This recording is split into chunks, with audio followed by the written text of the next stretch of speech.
1951 में जब गद्दी पर बैठा ना, देश भिखमंगा था, खाने को पैसा नहीं था, कोई पैसा देने को तैयार नहीं था हमें।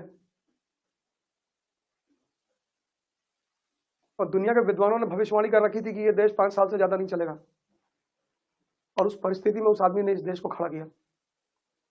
यही तो पिछले 30 साल में इस देश में क्या हुआ, कुछ चीजें दिखाई गई हैं जबरदस्ती समाज को, ये मुसलमान, ये दलित, ये ब्राह्मण, यही तो मैं कह रहा हूं, है नहीं, दिखाई गई है, दिखाई। बताओ कोई सवाल। हाँ तुम कह रहे थे, कुछ पूछ रहा था सवाल, बताओ। हाँ पढ़ाया जा रहा है, गलत इतिहास पढ़ाया जा रहा है। आपने बताया था कि अगर आईएएस की तैयारी खुद न बनाती उसे एक अच्छा इंसान भी बनाई देती। गलत इतिहास की बेसिस पे एक अच्छा इंसान। कुछ एग्जाम्पल दो, क्या पढ़ाया जा रहा गलत? तुमसे आ रहा है गलत इतिहास पढ़ाया। मैंने अभी एक बात और कही थी क्लास में,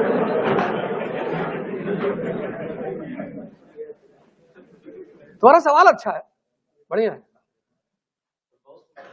तुम व्हाट्सएप यूनिवर्सिटी तो छोड़ दो, ये जो व्हाट्सएप यूनिवर्सिटी है ना, इसको तुम रिजाइन कर दो। जवाहरलाल नेहरू के पिताजी मोती नेहरू, उनके जो पिताजी थे उनका नाम गंगाधर नेहरू था, और उनको मिला कि उनके पिता का नाम दीनदयाल था। तो तुम पढ़े कि नहीं? तुम पढ़े कि नहीं? नहीं, तुम किसी किताब में इसको फाइंड आउट करने की कोशिश किए? हाँ, ये गलती की। गूगल पे देखा था, वहां गूगल मतलब कुछ नहीं, गूगल में डाल लो जन्नत, वहां का भी रास्ता दिखा देगा।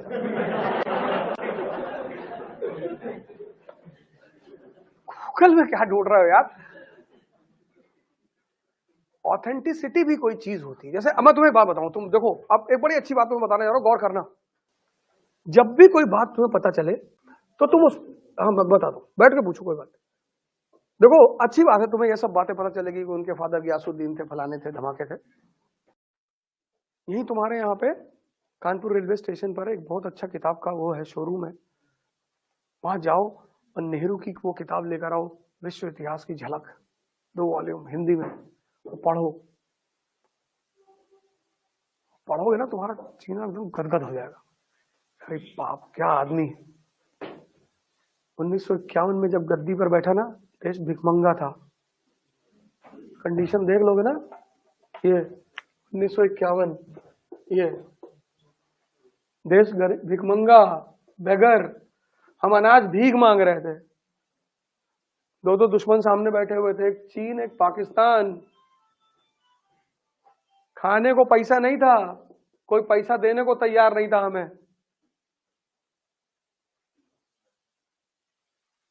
और दुनिया के विद्वानों ने भविष्यवाणी कर रखी थी कि ये देश 5 साल से ज्यादा नहीं चलेगा, और उस परिस्थिति में उस आदमी ने इस देश को खड़ा किया। हम सब यार इंसान है, तो कुछ ना कुछ गलती तो सबसे हो जाती है ना।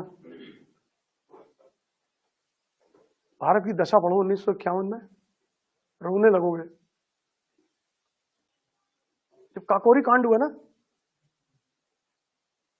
तो काकोरी कांड की जब प्लानिंग हुई तो उसमें अशफाकुल्ला खान नहीं थे। तो पहली गैंग बनी तो उसमें अशफाकुल्ला खान नहीं थे। तो अशफाकुल्ला खान ने चंद्रशेखर आजाद से कहा कि तुम लोग कहते हो भारत माता, तो मेरी मां नहीं है। बड़ा मार्मिक प्रसंग है ये। तो उन्होंने चंद्रशेखर आजाद से कहा कि मेरी मां नहीं है, आज कह दो मेरी मां नहीं है, और अगर है तो मुझको जाने दो।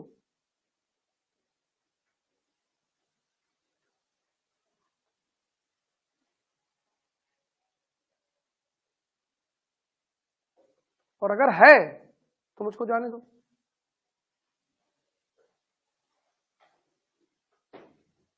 गए ना, फांसी हुई ना। सुकरात के चेहरे पर उसकी वाइफ ने खौलता हुआ पानी डाल दिया।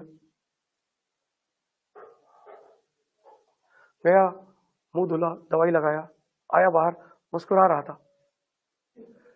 तो उसके शिष्यों ने कहा कि हम गुरुजी मुस्कुरा रहे हैं। कहा दूसरा वाला साइड बच गया। इसको बोलते हैं नजरिया, कि तुम देखते किधर हो। यही तो पिछले 30 साल में इस देश में क्या हुआ, कुछ चीजें दिखाई गई हैं जबरदस्ती समाज को, ये मुसलमान, ये दलित, ये ब्राह्मण, यही तो मैं कह रहा हूं, है नहीं, दिखाई गई हैं, दिखाई है नहीं, दिखाई गई हैं, और इतनी गहराई में दिखाई गई हैं कि अब व्यक्ति को लगता है कि यही सही है।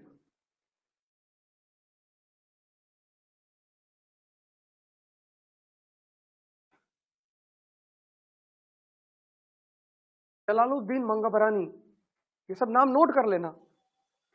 मुसलमान हिंदुस्तान की सरजमी पर आता है, इल्तुतमिश से कहता है कि मुझे शरण दे दो चंगेज खान के खिलाफ। उसने कहा नहीं, धर्म का राजनीति से कोई रिश्ता नहीं होता। कर लेना किताब में, पढ़ाना छोड़ देंगे अगर सही नहीं होगा तो। पहला सुल्तान है दिल्ली का इल्तुतमिश, मौलाना आए बोले हिंदुस्तान पे लगा दो कानून, इस्लाम या मौत। उसका गुरु था कुतुबुद्दीन बख्तियार काकी, सूफी था, उससे मिलने गया। यार ये मौलाना कह रहे हैं इस्लाम या डेथ का नारा दे दो। तो सूफी ने कहा ये तुम्हारा जो क्राउन है कितने का है? कहा 5 करोड़ का। कहा मौलाना की टोपी? कहा 2 रुपए की। तो बोला बदतमीज, अपने क्राउन की कीमत के हिसाब से सोचो।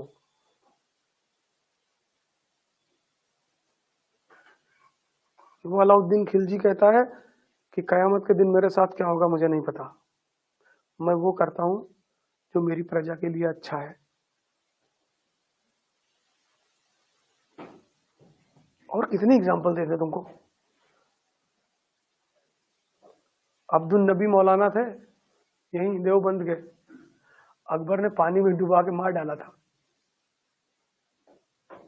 ये सब नाम लिख लो, कर लेना। एक बहुत बड़े मौलाना थे शेख अहमद सरहिंदी, उनको जहांगीर 12 साल जेल में रखा था। 12 साल। पता क्यों? एक बार आए जहांगीर से कहे कि पर जिब्राइल मेरे सपने में आए थे। इस्लाम में जैसे हिंदुइज्म में गणेश जी हैं, ऐसे इस्लाम में जिब्राइल है। तो बोले जिब्राइल मेरे सपने में आए और बोले कि हिंदुस्तान में तुम इस्लाम, दारुल इस्लाम बनाओ, इस्लाम हिंदुस्तान को सबको मुसलमान बना दो। तो जहांगीर समझदार आदमी था ही, उसने कहा कि वाह बताओ मौलाना कि इस देश का शहंशाह कौन? बोले सरकार आप। तो बोले अगर जिब्राइल को कुछ कहना है तो हमसे आगे कहें, तुमसे कहने की क्या जरूरत है? चलो चलो मान लिया, तुमसे कह दिया, 1 महीने का टाइम दे रहा हूं, जिब्राइल को बोलो ये बात मेरे सपने में आके कहें। सपना तो सपना। 1 महीना बीत गया, जहांगीर के सपने में कोई आया नहीं। 12 साल शेख अहमद सरहिंदी को जेल में रखा। 12 साल।